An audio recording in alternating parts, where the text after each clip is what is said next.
In matters of love and romance, the desire to control another is a subtle form of self-deception. It springs from the illusion that one can command the feelings, choices, or behaviors of another human being. But no person, man or woman, exists to be governed like a possession. True strength lies not in domination, but in self-mastery, in recognizing that the only realm we ever truly govern is our own mind, our own actions, our own judgment. A man who seeks to bend the will of a woman to fit his desires is not powerful. He is a slave to insecurity. He has lost sight of what is noble, for love dictated by fear or control is not love but tyranny. The wise man does not place his peace in the hands of another's affection. He understands that love must be freely given, or it is not love at all. He sets the standard not by demand, but by his own example through virtue, discipline, and clarity. He seeks not to control a woman's choices, but to walk alongside her as an equal, bound not by force, but by shared respect and truth. When harmony exists, it is a gift. When it does not, the wise man does not despair, nor does he cling. He lets go with grace, knowing that no loss can shake what is grounded in inner stability. The heart, trained in reason, does not panic when attachment must yield to freedom. To attempt control is to deny the natural order, to fight the river instead of learning to navigate its current. A relationship becomes beautiful when both parties choose one another again and again, not because they are forced, manipulated, or guilted, but because their values align and their souls recognize something worthy in the other. The wise man does not fear loss, because he has already found in himself the one thing no one can take: the peace of a disciplined heart. Let others chase power through control.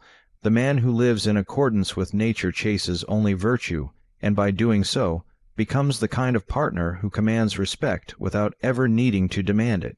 Romance is the delicate dance between two souls seeking connection beyond the surface of attraction. It is not merely the grand gestures or poetic words, but the quiet understanding that passes in a glance, the warmth of presence in moments both joyful and mundane. Romance is the art of making another feel seen, valued, and safe, not because it is demanded, but because it flows naturally from genuine affection. It lives in the intention behind the action, in the thoughtfulness of remembering a small detail, in the patience shown during hardship, in the choice to prioritize emotional truth over ego. True romance does not depend solely on passion, for passion, though bright, often burns fast. Romance, in its deeper form, is sustained by consistency and character. It finds its strength in mutual respect, in the willingness to listen and adapt, in the shared pursuit of something more meaningful than fleeting pleasure. It is tenderness without weakness, vulnerability without fear, and intimacy without possession. Romance flourishes when both individuals bring their whole selves into the bond, not to complete one another, but to complement each other in the journey of life. At its best, romance elevates. It inspires growth, invites reflection, and challenges two people to become better versions of themselves. It is not without conflict or imperfection, but it embraces those moments as opportunities to deepen understanding. A romantic bond is not built on the illusion of flawless harmony, but on the effort to meet each other with honesty and care, even when it is difficult. In this way, romance is not passive. It is an active, ongoing choice. Romance is also temporal and sacred. It lives in small moments: a handwritten note, a walk in silence, a shared meal after a long day. These gestures are not trivial. They are the lifeblood of emotional connection. They say, "I see you, I choose you, and I will keep choosing you." In this, romance becomes a quiet form of devotion, not loud, not always dramatic, but deeply rooted in presence and sincerity. It is not the beginning of love, nor its end, but the thread that weaves through it, reminding us that in a world of distractions, choosing to cherish someone with care and constancy is a rare and beautiful act. In Stoic thought, desire is not condemned, but rather examined, refined, and placed in its proper order. When it comes to the desire of women, or desire for women, the wise man does not resist its presence, but he refuses to be ruled by it. Desire, when unchecked, becomes a source of turmoil, pulling the soul away from reason and into restlessness, but when understood through the lens of virtue, it can be transformed from a wild longing into a respectful appreciation of beauty, character, and companionship. A Stoic does not suppress the natural desire for connection with a woman. He simply ensures it does not dictate his peace or distort his judgment. He acknowledges attraction, but does not chase it blindly. He understands that desire can deceive, it can paint illusions, turn needs into cravings, and breed attachment to what is outside our control. The wise man, therefore, does not desire to possess a woman, but to know her truthfully without illusion. He does not seek validation through her, nor does he expect her to be the source of his fulfillment. His happiness is not at the mercy of her affection or attention. In this view, a woman's presence may stir admiration or affection, but these emotions remain in their proper place. The wise man appreciates what is good in her, her courage, kindness, wit, or wisdom, but he never allows her to become a god in his life. For to idolize is to fall into slavery, to need is to suffer. He may love, but he does not cling. He may desire, but he is not undone by longing.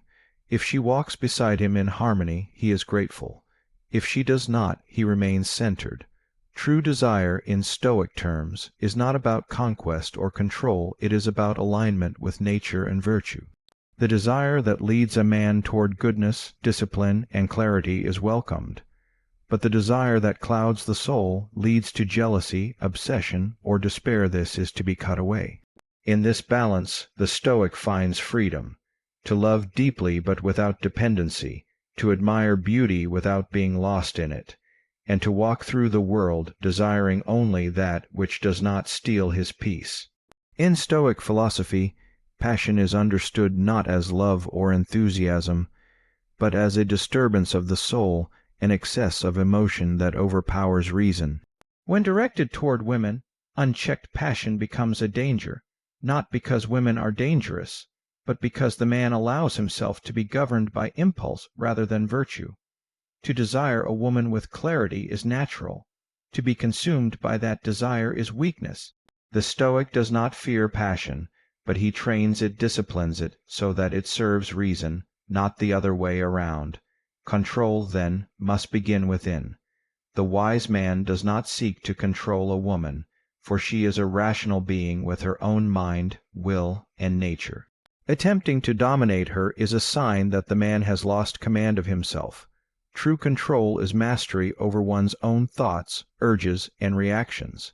It is the ability to remain calm in the face of rejection, to act justly in love, and to let go of relationships that no longer serve virtue. A man who tries to control a woman out of fear, jealousy, or pride is ruled by passion, the very thing Stoicism warns against. Instead, the Stoic focuses on being the kind of man who commands respect through character, not force. He does not manipulate, threaten, or cling. He loves freely, allows space, and stays anchored in principle. If a woman chooses him, it is by her own freedom, and that is the only love worth having. Passion may flare, but it must be tempered. Control must never extend beyond the self. In this way, the Stoic walks with dignity in matters of romance, guided not by lust or dominance, but by reason, restraint, and inner freedom. In conclusion, the Stoic view teaches that true strength in matters of passion and relationships lies not in controlling others, but in mastering oneself. The wise man understands that to be governed by passion is to surrender clarity, and to seek control over a woman is to betray his own lack of self-discipline. A Stoic does not demand affection, nor does he attempt to dominate the will of another. Instead, he cultivates a character worthy of mutual respect and love freely given. He approaches desire with awareness, appreciating beauty and connection without allowing them to rule him. He values virtue over possession, freedom over control, and harmony over force. His peace is not dependent on whether a woman stays or leaves, loves or withdraws. His stability is internal, his compass is reason, and his actions reflect self-respect and restraint. To love well is to love wisely with calm heart, clear mind, and unwavering principles. This is the Stoic path, not cold detachment, but deep discipline.